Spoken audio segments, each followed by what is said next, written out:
Enfin au Maniema, plus d'une année après leur enlèvement par les miliciens Maïmaï, le président de la société civile et celui de l'association Voix de son voix du territoire de Kabombar, y compris 2 médecins affectés à la zone de santé de Lusangui, demeurent introuvables, préoccupés par la situation. Le député provincial Thierry Badisongu, élu du Kabombar, a soulevé une motion incidentielle au cours de la plénière du 22 mars 2021, sollicitant l'implication des autorités compétentes pour la libération de ces otages. Suivez l'honorable Thierry Bandisongu, élu du territoire de Kabombar, joint par Daniel Kazuza.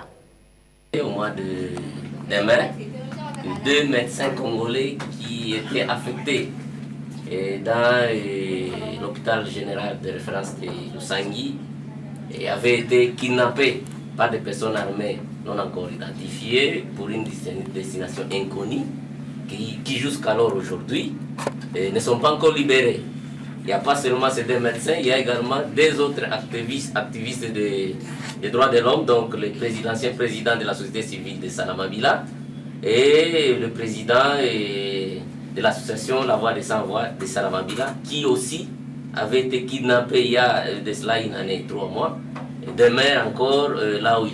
ils ne sont pas encore libérés. Donc voilà et ce qui nous a poussé, nous, en tant que représentants de cette population du territoire de Kabambare,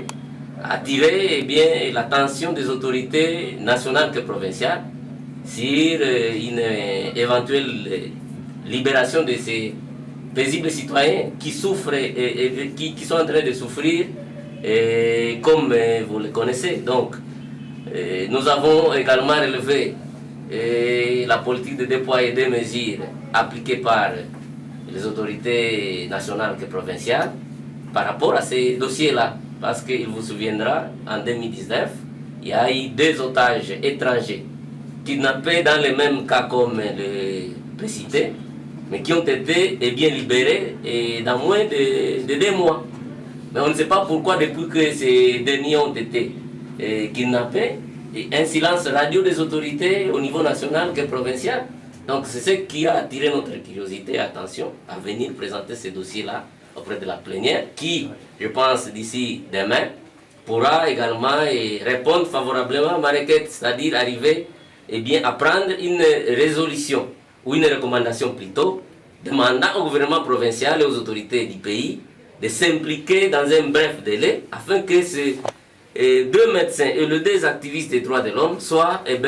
libérés et qu'ils retrouvent leur liberté